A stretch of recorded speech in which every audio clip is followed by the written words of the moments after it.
बिस्मिल्लाहिर्रहमानिर्रहीम। अस्सलाम वालेकुम। Things you don't know about की एपिसोड नंबर 13 में हम बात करेंगे ज़िम्बाब्वे के बारे में। अभी ताज़ा तरीन मीडिया रिपोर्ट्स के मुताबिक पाकिस्तान की क्रिकेट टीम ऑलरेडी ज़िम्बाब्वे पहुंच चुकी है अपनी क्रिकेट सीरीज़ खेलने के लिए। तो शायकीन का इंटरेस्ट भी होगा ज़िम्बाब्वे के बारे में जानने के लिए। तो आइए इस वीडियो में आपको ज़िम्बाब्वे की एक सैर करवाते हैं, वर्चुअल टूर करवाते हैं ज़िम्बाब्वे का। कुछ इंटरेस्टिंग फैक्ट्स बताएंगे आपको ज़िम्बाब्वे के बारे में और वहाँ के बारे में आपको इन्फॉर्मेशन देंगे। साउथ अफ्रीका और बाकी काफ़ी सारी अफ्रीकन नेशंस की तरह ज़िम्बाब्वे भी ब्रिटिश रूल का हिस्सा था। जैसा कि अफ्रीका के बहुत सारे ममालिक ने ब्रिटिश की ग़ुलामी की या कॉलोनियल टाइम में उनके अंडर रहे थे, जिनको लेट 20वीं सेंचुरी में 1 बाय 1 आज़ादी मिलना शुरू हो गई। ज़िम्बाब्वे भी उन्हीं ममालिक में से एक है। ताज बरतानिया के डायरेक्टली ज़ेर असर किसी ज़माने में होता था और साउथ अफ्रीका का पार्ट था। ये ब्रिटिश साउथ अफ्रीका का पार्ट था। लेकिन दूसरी जंग अज़ीम के बाद जब दुनिया की जियो पॉलिटिक्स चेंज होना शुरू हो गई और British colonies Aahista Aahista independence हासिल करने लगी, इस ज़माने में ही ज़िम्बाब्वे को भी इंडिपेंडेंस मिली और इस तरह से ज़िम्बाब्वे एक इंडिपेंडेंट कंट्री बन गया, जिसको रिपब्लिक ऑफ ज़िम्बाब्वे कहा जाता है। बहरहाल अभी भी कॉमनवेल्थ का हिस्सा है ज़िम्बाब्वे, और कॉमनवेल्थ का हिस्सा होने की वजह से किसी न किसी तरह अभी भी मलका बरतानिया उनकी हेड हैं। ये है इंडिपेंडेंट ज़िम्बाब्वे का झंडा। झंडे से इनको बहुत प्यार है और इस झंडे के रंग के कलर वाली कोई भी प्रोडक्ट इस कंट्री में ऑफिशियली आप सेल नहीं कर सकते, और इस झंडे को ये ज़मीन से नहीं लगने देते। अगर झंडा फट जाए तो उसको प्रॉपर एहतमाम के साथ दफनाते हैं ज़मीन के अंदर। पॉलिटिक्स की बात करें यहाँ पे तो प्रेसिडेंशियल इलेक्टोरल सिस्टम यहाँ पे राइज है। Head of state president of country होता है। पॉलिटिकली ज़्यादा अनस्टेबल नहीं है कंट्री, और 1987 से एक ही प्रेसिडेंट इनका बार बार इलेक्ट होकर चला आ रहा है, जिनकी उम्र अब तकरीबन 100 साल होने वाली है। क्रिश्चियन डोमिनेंट कंट्री है ज़िम्बाब्वे। अपने कल्चर और हिस्ट्री के एतबार से ज़िम्बाब्वे बहुत कलरफुल कंट्री है। यहाँ पे डिफरेंट ट्राइब्स रहते हैं, डिफरेंट उनकी एथनिसिटी है, उनका डिफरेंट और कलरफुल। और मज़े की बात है कि इस कंट्री की ऑफिशियल लैंग्वेजेस 16 हैं। ये एक वर्ल्ड रिकॉर्ड है किसी भी कंट्री की सबसे ज़्यादा ऑफिशियल लैंग्वेजेस होने का। इसके अलावा यहाँ के कल्चर में आपको मॉडर्नाइजेशन भी दिखाई देगी। इसके अलावा ट्रेडिशनल स्टाइल के आपको ड्रेसेस और कल्चर भी और रिचुअल्स दिखाई देंगे यहाँ पर। और कुछ रिमोट एरियाज़ में सदियों पुराने जंगली नसाद अफ्रीकी बाशिंदे भी पाए जाते हैं, जिनके अपने कस्टम्स हैं, अपनी ट्रेडिशंस हैं, लेकिन ये सब मिल के ज़िम्बाब्वे के कल्चर को ओवरऑल खूबसूरत बनाते हैं। अफ्रीका के बाकी कल्चर्स की तरह ज़िम्बाब्वे का कल्चर भी बहुत वसी है, एक अपनी खासियत रखता है। यहाँ के कलर्स, ट्रेडिशंस, फेस्टिवल्स, हिस्ट्री, ये सब कुछ बहुत यूनिक है। और कई दुनिया के इलाकों की तरह यूनेस्को ने ज़िम्बाब्वे के भी कई एरियाज़ को अपनी वर्ल्ड हेरिटेज साइट्स के अंदर कंसिडर किया हुआ है। थोड़ी सी हम बात करेंगे इकोनॉमिकल कंडीशंस पे ज़िम्बाब्वे की। 2008 में जब दुनिया में रिसेशन आया, ठीक तरह से ज़िम्बाब्वे ममालिक से निकल नहीं पाया भी काफ़ी। 2015 में तो हालात यहाँ तक आ गए कि ज़िम्बाब्वे को अपनी करेंसी को अबैंडन करना पड़ गया, और यहाँ पे फिर अब साउथ अफ्रीकन करेंसी राइज है या फिर US डॉलर या ज़ैम्बिया की करेंसी भी चलती है, क्योंकि उन्होंने अपनी करेंसी ख़त्म कर दी है। तो गोया है यहाँ पे 3 किस्म की करेंसी चलती हैं ज़िम्बाब्वे में, लेकिन इनकी अपनी नहीं है। इतने ज़्यादा बुरे हालात हो गए कि आपने इंटरनेट पे पिक्चर्स देखी थी कि लोग व्हील भरोस भर भर के लेके जा रहे थे पैसों की, और उसके बदले में उनको सिर्फ ब्रेड का एक पीस मिलता था। और ट्रिलियंस ऑफ डॉलर्स इन्होंने ज़िम्बाब्वे ने अपने पब्लिश किए, क्योंकि इतनी ज़्यादा ये करेंसी इनकी जो है वो गिर चुकी थी। मुल्क दिवालिया होने के करीब था, तब इनके स्टेट बैंक ने डिसाइड किया और करेंसी ख़त्म कर दी, और US dollar, south African rand और एक ज़िम्बाब्वियन करेंसी को इंट्रोड्यूस करवाया यहाँ पे ट्रेड के लिए। इन दिनों में काफ़ी ज़्यादा एक स्लोगन भी मशहूर हुआ, स्टार्विंग बिलियनियर, कि यानी अपनी करेंसी के हिसाब से तो बिलियनियर्स हैं यहाँ के लोग, लेकिन वैसे भूखे मर रहे हैं या गुर्बत का राज है। बाकी ज़िम्बाब्वे एक स्मार्ट मुल्क है। लोग यहाँ के पढ़े लिखे और ज़हीन हैं। नेचुरल रिसोर्सेज भी काफ़ी हैं, जिसकी वजह से उम्मीद की जा रही है कि ये जल्द से जल्द ये अपना पैरों पे खड़ा हो जाएगा ये मुल्क। और ये डिपेंडेंसी और नियर टू डिफ़ॉल्ट का सिचुएशन आई थी, उम्मीद है कि जल्द ही ख़त्म हो जाएगी। ये तो बात होगी इकॉनमी की। अब हम बात करेंगे एजुकेशन की। यहाँ का लिटरेसी रेट बहुत हाई है, तकरीबन 86% के करीब लिटरेसी रेट है यहाँ पे ज़िम्बाब्वे में। और हालिया आदाद-ओ-शुमार के मुताबिक तकरीबन 90% आबादी इनकी पढ़ना लिखना जानती है। अपने रीजन के एतबार से और अपने नेबर्स कंट्री के मुकाबले में ज़िम्बाब्वे का लिटरेसी रेट काफ़ी हाई है, और इसी हाई रेट की वजह से उम्मीद की जाती है कि ये लोग जल्दी अपने पैरों पे खड़े हो जाएंगे। सर्वेज़ के मुताबिक ज़िम्बाब्वे के लोग हासिल ज़हीन भी हैं और किसी भी चीज़ को अडॉप्ट करने में ज़्यादा देर नहीं लगाते। अच्छे मयार के स्कूल, कॉलेजेस, यूनिवर्सिटीज़ और प्रोफेशनल इंस्टीट्यूट्स पाए जाते हैं ज़िम्बाब्वे में, जो अच्छी तालीम फ़राहम करने में अहम किरदार अदा करते हैं। तालीमी मयार यहाँ पे काफ़ी अच्छा है और तालीमी फ़ैसिलिटीज़ भी काफ़ी ज़्यादा हैं। कहा जाता है कि ज़िम्बाब्वे प्लेटिनियम का रिचेस्ट कंट्री है दुनिया में। जैसे कि साउथ अफ्रीका इसके जो नेबर में है, वहाँ पे भी डायमंड और प्लेटिनियम की माइनिंग होती है, इसी तरह ज़िम्बाब्वे में भी प्लेटिनियम माइनिंग होती है। ज़िम्बाब्वे की स्टेट गवर्नमेंट ने डिफरेंट कंपनीज़ को कॉन्ट्रैक्ट दिए हुए हैं जो कि माइनिंग करते हैं। और ज़िम्बाब्वे में शादी की ट्रेडिशंस भी ज़रा डिफरेंट है बाकी दुनिया से। यहाँ पे आपको ज़िंदगी में एक ही बार शादी करने की इजाज़त होती है और आप अपनी बीवी को या अपने शौहर को तलाक नहीं दे सकते। अगर एक बार आपकी शादी हो गई है तो जब तक आप मरेंगे नहीं या आपका कोई पार्टनर मरेगा नहीं, आप इसी शादी के बंधन में बंधे रहेंगे। एक ही शादी का कल्चर यहाँ पे पाया जाता है। ऑल्दो क्रिश्चियन फॉलोअर्स हैं यहाँ पे, क्रिश्चियन मज़हब ऑफिशियल है यहाँ का, लेकिन फिर भी डाइवोर्स के हवाले से इस कंट्री का अपना एक रूल है जो कि मज़हब से कंट्रेरी है, लेकिन यहाँ का रूल है और इस पर सख्ती से इम्प्लीमेंटेशन होती है। एनीवेज़ यहाँ पे फिर जोड़े महफूज हैं, जो मर्ज़ी कर लें, डाइवोर्स नहीं होगी, उनको टेंशन नहीं है कि उनका घर ख़राब होगा। एक बार शादी हो गई तो बस हो गई।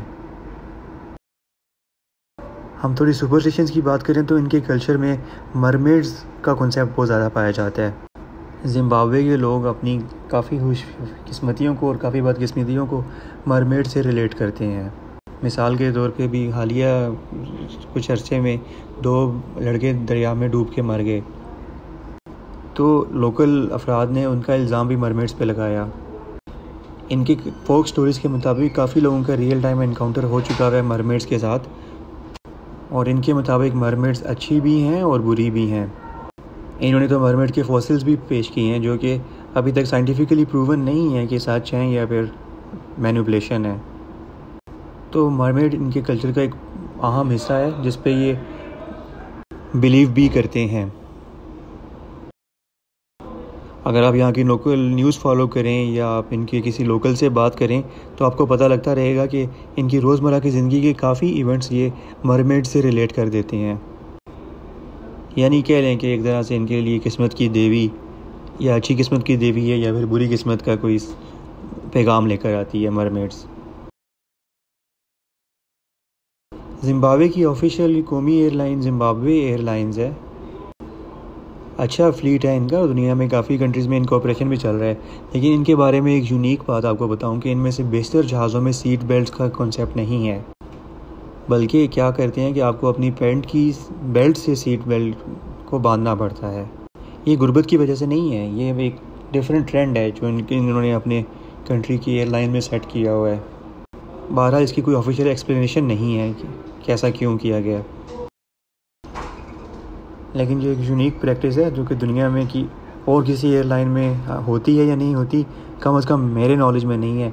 मेरे लिए बड़ा सरप्राइजिंग फैक्ट था जब मैंने सुना कि ज़िम्बाब्वे एयरलाइन में सीट बेल्ट का कल्चर नहीं है और आप सीट बेल्ट के बगैर फ्लाई करते हो।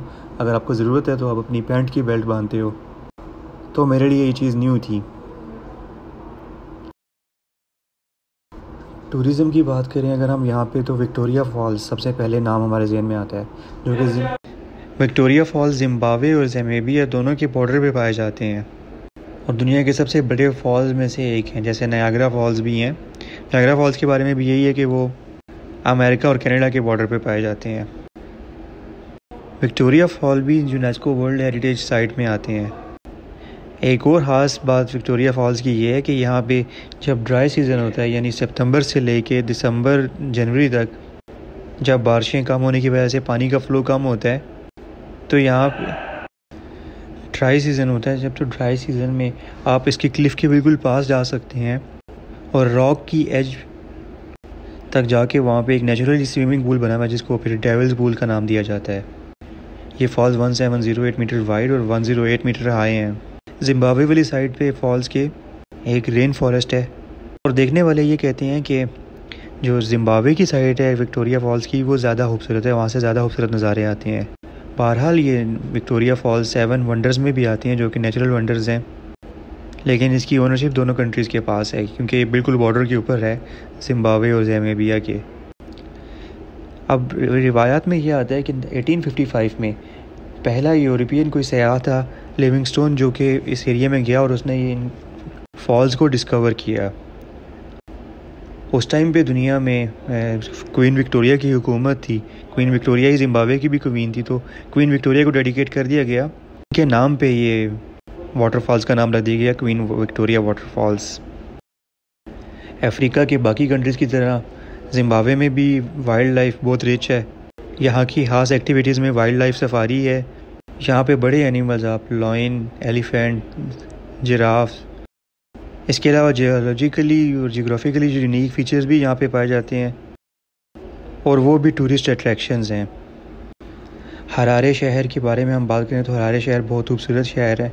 यहाँ पे आपको मॉडर्नाइजेशन का आंसर भी मिलेगा और ट्रेडिशनल कल्चर की अक्कासी भी नज़र आएगी आपको जिम्बाब्वे के। कुछ रोड इस शहर की बहुत प्यारी हैं जो कि वॉलपेपर्स में भी यूज़ होती हैं और दुनिया भर से फ़ोटोग्राफ़र इनकी पिक्चराइजेशन करते हैं। लेक करीबा की भी हम बात करेंगे जो कि जिम्बाब्वे और ज़ाम्बिया दोनों का मुश्तरका एक प्रॉपर्टी है। लेक करीबा दुनिया की सबसे बड़ी लेक है जो कि आर्टिफिशियल लेक है, यानी जिसको इंसानों ने बनाया है। यहाँ भी बहुत सारे एनिमल का मस्कन है और लेक करीबा में टूरिस्ट रिजॉर्ट्स काफ़ी बना दिए गए हैं। इसके अलावा जानवर तो वहाँ पे रहते ही हैं, लेकिन इसके अलावा टूरिस्ट पॉइंट ऑफ व्यू से सफारी भी कराई जाती है। इस लेक में काफ़ी सारे नेचुरली आइलैंड्स भी पाए जाते हैं। लेक करीबा को तकरीबन 5 साल में बनाया गया। 1958 से लेकर 1963 तक इस लेक को बनाया गया। 223 किलोमीटर लंबी ये लेक है जिसकी मैक्सिमम विड्थ जो है वो 40 किलोमीटर है। जिम्बाब्वे वैसे तो लैंडलॉक कंट्री है, ओशन या सी नहीं है यहाँ पे, लेकिन ये इस लेक भी आप कम नहीं समझ सकते इसको किसी भी सी या ओशन से। तो एंड पे जाके ये ज़ाम्बिया से होती हुई इंडियन ओशन में जाके ये लेक ख़त्म हो जाती है। इस लेक में आइलैंड्स पे कुछ तो इनहेबिटेंट आइलैंड्स हैं, कुछ पे लोकल आबादी रहती है। ज़्यादातर फ़िशरमैन की आबादी रहती है आइलैंड्स पे, लेकिन कुछ आइलैंड्स पे इन्होंने प्राइवेटली रिजॉर्ट्स भी डेवलप किए हुए हैं और वो आपको एक अच्छा गेटवे दे सकते हैं ट्रिप्स का। अगर आप जिम्बाब्वे गए हैं तो आपको इन आइलैंड्स पे जाके भी अपना टाइम स्पेंड करने का चांस मिल सकता है। बाकी लग्जरी क्रूज़ और यार्ड्स भी चलती हैं इस लेक में। स्पोर्ट्स की हम बात करें तो जिम्बाब्वे ने आज तक गोल्ड मेडल 8 के करीब जीते हुए ओलंपिक्स में। इसके अलावा क्रिकेट भी इनके एक पसंदीदा खेलों में से एक है। बाइबल की रिवायात में मिलते हैं ओफीर सिटी का जिक्र। ओफीर सिटी जो कि एक बहुत रिच सिटी था और हज़रत सुलेमान अलैहिस्सलाम को ये हदिया भेजा करते थे हर 3 साल बाद गोल्ड और जवाहरात का। तो कई हिस्टोरियंस के मुताबिक जिम्बाब्वे ही वो ओफीर का सिटी था जिसका बाइबल में जिक्र है हज़रत सुलेमान के हवाले से। ऐसा हो भी सकता है क्योंकि जिम्बाब्वे में प्लेटिनियम और गोल्ड के बहुत सारे ज़खायर नेचुरली पाए जाते हैं। वैसे जनरली टूरिस्ट के हवाले से जिम्बाब्वे इतनी पॉपुलर डेस्टिनेशन नहीं है, लेकिन नेचर की लवर्स यहाँ पे ज़रूर जाते हैं। आप में से अगर किसी का इत्तेफाक हो चुका है जिम्बाब्वे जाने का तो अपना एक्सपीरियंस हमें बताएं कमेंट्स में। और हमारी इस वीडियो के बेस पे आपको जिम्बाब्वे की कौन सी चीज़ सबसे ज़्यादा अट्रैक्ट की है। मुझे तो सबसे ज़्यादा विक्टोरिया फॉल्स ने अट्रैक्ट किया है और अगर मौका मिला तो मैं विक्टोरिया फॉल्स को विज़िट ज़रूर करूँगा। किसी और कंट्री के बारे में आप फैक्ट्स जानना चाहते हैं तो बताएं। अभी तो हमारी क्रिकेट टीम जिम्बाब्वे में है, जब वो अपनी डिफरेंट पिक्चर्स लगाएंगे डिफरेंट जगहों की तो लोगों का इंटरेस्ट डेवलप होगा जिम्बाब्वे को जानने के बारे में, इसलिए मैंने जिम्बाब्वे के ऊपर वीडियो बना दी है। उम्मीद है आपको वीडियो पसंद आई होगी, आपने फैक्ट्स एंजॉय किए होंगे ज़िम्बाब्वे के बारे में। आप किसी भी कंट्री के बारे में डिमांड कर सकते हैं जो आप देखना चाहते हैं, जिसके फैक्ट्स जानना चाहते हैं। अभी हमने लास्ट टूर में ज़िम्बाब्वे और साउथ अफ्रीका के टूर किए हैं, वर्चुअल टूर किए हैं। अपना ख्याल रखिएगा। वीडियो पसंद आई है तो इसे शेयर करें, कमेंट्स करें, चैनल को सब्सक्राइब करें और बेल आइकन को दबाएं ताकि कोई भी वीडियो आपसे मिस ना हो। दुआओं में याद रखिएगा। पाकिस्तान जिंदाबाद।